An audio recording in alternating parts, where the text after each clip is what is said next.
Morning student. देखो बेटा, भू आकृति प्रक्रियाएं, कल जो मैंने वीडियो छोड़ा था उसमें जो है कंप्लीट इसके बारे में वर्णन कर दिया था। ठीक है, बेसिक बातों का तो वो मेन है, उनको अच्छे से याद रखना। ठीक है, क्योंकि वही सभी बातें जो है इस लेसन में परिपूर्ण रूप से आएंगी। तो अगर आपने कल वाला वीडियो अगर अच्छे से देखा है, समझा है, तो ये लेसन जो है आपको परिपूर्ण रूप से याद हो जाएगा अपने आप। ठीक है, तो देखो अब भू आकृतिक प्रक्रियाएं। सबसे पहले अंतर्जनित और बहिर्जनित बल। अंतर्जनित और बहिर्जनित बल। अंतर्जनित पृथ्वी के अंदर का, बहिर्जनित पृथ्वी के बाह्य जो बल, भार का जो अंग। ठीक है, जिससे बनने वाली जो प्रक्रियाएं हैं अंतर्जनित बल से, उन प्रक्रियाओं की जो विषमताएं हैं उनको दूर करता है। ठीक है, तो आप देखो आगे। अब तक आप अध्ययन कर चुके हैं कि भूपरपट्टी गत्यात्मक है, यह क्षैतिज और ऊर्ध्वाधर दोनों दिशाओं में संचालित होती रहती है। भूपरपट्टी का निर्माण पृथ्वी के भीतर स्थिर अंतर्जनित बलों के द्वारा हुआ है, जो आज भी सक्रिय है। अंतर्जनित बल पर्वत, पठार, मैदान और घाटी जैसे आकारों की रचना कर अनेक विषमताओं को उत्पन्न करते हैं। इनके विपरीत भूतल पर कुछ ताकतें ऐसी भी होती हैं जो इन विषमताओं को निरंतर दूर करने में लगी रहती हैं। उन्हें बहिर्जनित बल कहा जाता है। इन्हें प्रवणता संतुलन की प्रक्रिया भी कहा जाता है। अब मेन है कि बहिर्जनित बल को दूसरा रूप भी दिया गया है। क्या नाम है? प्रवणता संतुलन की प्रक्रिया। प्रवणता संतुलन कभी स्थायी नहीं रह पाता, क्योंकि पृथ्वी की आंतरिक शक्तियां कभी भी भूतल को चैन से नहीं बैठने देती। जो प्रवणता संतुलन है वो प्रक्रिया जो है भाई वो स्थायी नहीं होती। ठीक है, क्योंकि उसमें निरंतर गतियाँ होती रहती हैं। क्यों? क्योंकि जो पृथ्वी की आंतरिक जो शक्ति है उसमें गतिविधियां होती रहती हैं। कभी कहीं आप देखते हो आए दिन भूकंप आते हैं, कंपन जो पृथ्वी के अंदर, ये भूकंप जो निकलते हैं आते हैं पृथ्वी के अंदर, जो कंपन होती है वो किसके कारण होती है? वो पृथ्वी की आंतरिक संरचना के कारण ही होती है। ठीक है, वो कहीं पे भी ज्वालामुखी विस्फोट होता है, ठीक है, जिसके कारण पृथ्वी के अंदर जो है कंपन होती है। दूसरा, कहीं प्लेटों का टूटना, कहीं प्लेटों को टकरा करके नीचे की ओर धंसना या ऊपर की ओर उठना, ये सब चीज़ें होती रहती हैं और उन्हीं के कारण जो है पृथ्वी के अंदर कंपन उत्पन्न होते हैं, जिसे भूकंप कहते हैं। ठीक है, तो ये आए दिन होती रहती हैं और उन्हीं को दुरुस्त करने में ये प्रक्रिया बहिर्जनित जो बल है वो लगातार क्रिया करती है। अब प्रवणता संतुलन निम्नलिखित दो प्रक्रियाओं के एक साथ कार्यरत रहने से प्राप्त होता है। सबसे पहला है निम्नीकरण अथवा तलावचन, आदिवर्ती या तलोच्चय। निम्नीकरण, सबसे पहली बात है कि निम्नीकरण भारी जो कारक होते हैं, जो बाह्य जो कारक होते हैं द्वारा धरातल के ऊंचे उठे हुए भागों को अपरदन द्वारा नीचे करने की प्रक्रिया को निम्नीकरण कहते हैं। मतलब जो उठा हुआ भाग, जैसे पर्वत, पठार, इनका निर्माण हुआ, ठीक है, उसमें जैसे अपरदन मतलब कटाव, भूमि के अंदर कटाव, उसमें उन पर्वत पठारों के अंदर भी कटाव होता है और उस कटाव के कारण वो क्या हो जाते हैं, धीरे धीरे उनकी जो ऊंचाई है वो कम होने लग जाती है। ठीक है, और उसे हम क्या कहेंगे? निम्नीकरण। भूगोल में यह प्रक्रिया अनाच्छादन भी कहलाती है। भूगोल में इस प्रक्रिया को क्या कह सकते हैं हम? अनाच्छादन। भूगोल हम पढ़ भी ज्योग्राफी रहे हैं भी, इसको भूगोल कहते हैं। ठीक है, तो इसमें हम इसको क्या कहेंगे? निम्नीकरण की जो प्रक्रिया, अपरदन की प्रक्रिया है, उसको क्या बोलेंगे? अनाच्छादन। ठीक है, अनाच्छादन में 3 कार्य शामिल होते हैं: अपेक्षय, अपरदन और परिवहन। अपेक्षय, अपरदन और परिवहन। ठीक है, अपेक्षय भी वही भाई, इनका जैसे टूटना, इसमें 2 प्रकार से, भौतिक और रासायनिक। ठीक है, अपरदन भी वही, इसी का दूसरा रूप। ठीक है, और परिवहन जो है उसको हम जैसे किसी भी प्रक्रिया के माध्यम से, जैसे खनिजों को निकालते हैं भी, ठीक है, उनका प्रयोग किस रूप में कर रहे हैं, ये चीज़ें इसमें शामिल होती हैं। निम्नीकरण की दर धरातल के उच्चावच, कोमल या कठोर चट्टानों के रूप में संरचना, उस क्षेत्र की जलवायु तथा मानव के हस्तक्षेप जैसे प्रभावी कारकों द्वारा निर्धारित होती है। मेन है कि निम्नीकरण जो प्रक्रिया है, ठीक है, वो धरातल के ऊपर किस में? उच्चावच, ऊंची भूमि, कोमल या कठोर जो शैलें होती हैं, चट्टानें होती हैं, ठीक है, शैल या चट्टानें की बात होती है, या तो वो नरम होंगी या कठोर होंगी। ठीक है, रूप में संरचना, उनकी जो संरचना है कोमल या कठोर रूप में निर्मित होगी। उन क्षेत्रों की जो जलवायु है, जलवायु कैसी है भाई? ठीक है, उष्णकटिबंधीय है, ठीक है, उपोष्णकटिबंधीय है, आर्द्र है, नम, जो भी है। ठीक है, तो इन जलवायुओं के आधार पर मेन है। अब जलवायु में जैसे घटनाएं घटती रहती हैं, प्राकृतिक आपदाएं आती रहती हैं, ठीक है। दूसरा मानव, मानव भी भाई इसमें हस्तक्षेप करता है। क्यों? जैसे मानव द्वारा मकान बनाना, सड़क वगैरह का निर्माण करना, अन्य जो प्रक्रियाएं हैं उनमें पर्वत पठारों को काटता रहता है। दूसरा खनिज पदार्थ वगैरह निकालना, उनका प्रयोग करना, तो इससे खनन प्रक्रिया करता है, तो उससे भी जो है भूमि के अंदर हलचल उत्पन्न होती है। ठीक है, जो पर्वत हैं, पठार हैं, उनका जो है ह्रास होता रहता है, उन्हें हम अपर्दन कहते हैं। उसके बाद है हादीवर्ती। हादीवर्ती निम्नीकरण की प्रक्रिया द्वारा ऊंचे भूभागों से प्राप्त अपर्दित पदार्थों का जब गर्तों तथा निचले प्रदेशों में निक्षेपण हो जाता है।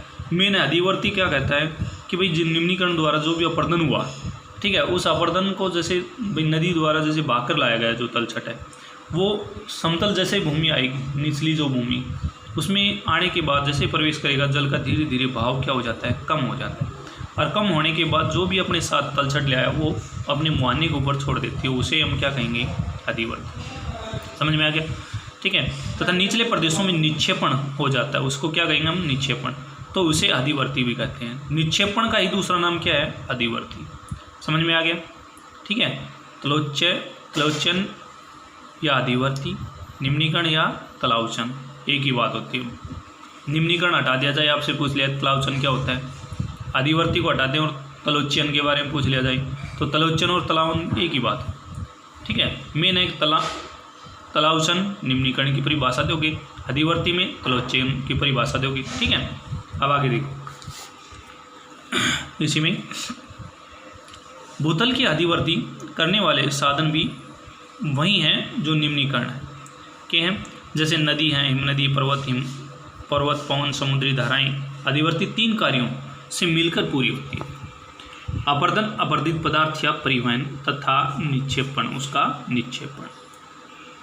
अब सबसे पहले हम भू आकृतिक प्रक्रियाएं के बारे में पढ़ेंगे। भू आकृतिक प्रक्रियाएं होती क्या हैं भाई, इनका अर्थ वैसे मैंने कल आपको परिपूर्ण रूप से अध्ययन करा दिया था। ठीक है, इन सभी पॉइंटों का उसमें सभी कुछ शामिल कर दिया था मैंने बेसिकली। ठीक है। अर्थ धरातल के पदार्थों पर अंतर्जनित और बहिर्जनित बलों द्वारा भौतिक प्रतिबल और रासायनिक प्रक्रियाओं के फलस्वरूप भूतल के विन्यास में होने वाले परिवर्तन को भू आकृतिक प्रक्रियाएं कहा जाता है। भू आकृतिक प्रक्रियाएं और भू आकृतिक कारक में अंतर बताओ। अब भू आकृतिक प्रक्रिया और भू आकृतिक कारक में अंतर, अब इसमें देखो क्वेश्चन बनता है, भू आकृतिक प्रक्रियाओं का वर्णन कीजिए, संक्षिप्त वर्णन कीजिए। ठीक है, तो इनकी प्रक्रियाओं में ये आगे। ठीक है, भू आकृतिक प्रक्रियाएं किसे कहते हैं? ठीक है, मेन क्वेश्चन बनाना, भू आकृतिक प्रक्रियाएं किसे कहते हैं या इससे क्या अभिप्राय है। ठीक है, छोटे क्वेश्चन बना लेना इसको। उसके बाद दूसरा क्वेश्चन ये बनाना, भू आकृतिक प्रक्रियाएं भू आकृतिक कारक में अंतर स्पष्ट करो। ठीक है, उसके बाद एक क्वेश्चन और बनता है, अंतर्जनित और बहिर्जनित बल से क्या अभिप्राय है।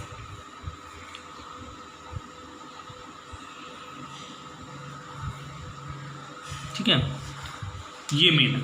अब आगे देखो, 3 क्वेश्चन बना दिए मैंने, तीनों क्वेश्चन आपको फिर नोटबुक में लिखने हैं भाई, ये ध्यान रखना। अब भू आकृतिक प्रक्रिया और भू आकृतिक कारक में अंतर स्पष्ट करो। तो इसमें क्या अंतर है भाई? भू आकृतिक प्रक्रिया एक बल होता है, भू आकृतिक जो प्रक्रिया है वो तो क्या है, बल है, जो धरातल के पदार्थों के साथ अनुप्रयुक्त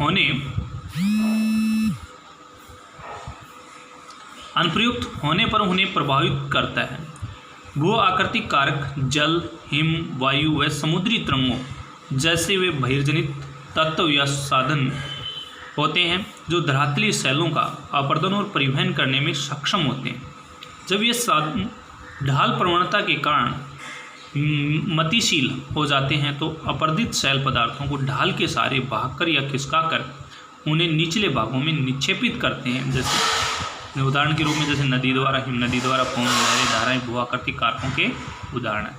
ठीक है, ये था भू आकृतिक कारक। अब बात करते हैं भू आकृतिक कारक में। भू आकृतिक प्रक्रियाएं बल के साथ साथ, ठीक है, यहाँ तक प्रभावित करता है। उसके बाद भू आकृतिक कारक जो होते हैं वो जल है, हिम है, वायु और समुद्री। भू आकृतिक जो कारक हैं वो कौन से हैं? जल, हिम, वायु और समुद्री। इनके द्वारा जो भी कुछ इसमें बहिर्जनित बल होता है, ठीक है, भू-आकृतिक प्रक्रिया में अंतर्जनित और बहिर्जनित दोनों बल होते हैं, ठीक है, मगर इसमें भू-आकृतिक कारक में बहिर्जनित बलों का प्रयोग होता है, ठीक है। बाह्य तो वो धरातल के ऊपर अपर्दन वगैरह करते हैं सेलों के अंदर, ठीक है, परिवहन में सक्षम होते हैं, ठीक है। अब है गुरुत्वाकर्षण बल व भू-आकृतिक कारक। अब क्वेश्चन बनता है कि गुरुत्वाकर्षण बल और भू-आकृतिक कारक से क्या अभिप्राय है।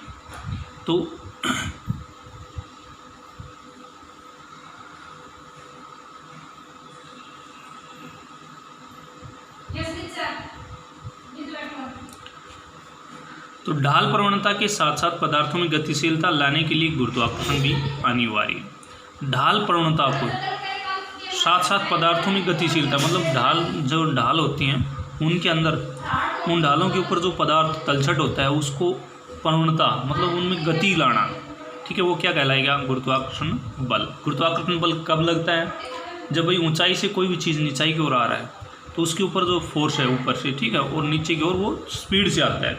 दूसरा, शायद मैंने कल बताया था आपको, गुरुत्वाकर्षण बल जो पृथ्वी, चंद्रमा और सूर्य तो तीनों आमने सामने होते हैं, तो जिसके कारण गुरुत्वाकर्षण बल के कारण ज्वार होती है, समुद्र के अंदर ज्वार उत्पन्न होती है, समुद्र का जो जल है वो ऊपर उठता है, ठीक है, जिसे हम क्या कहते हैं, ज्वार।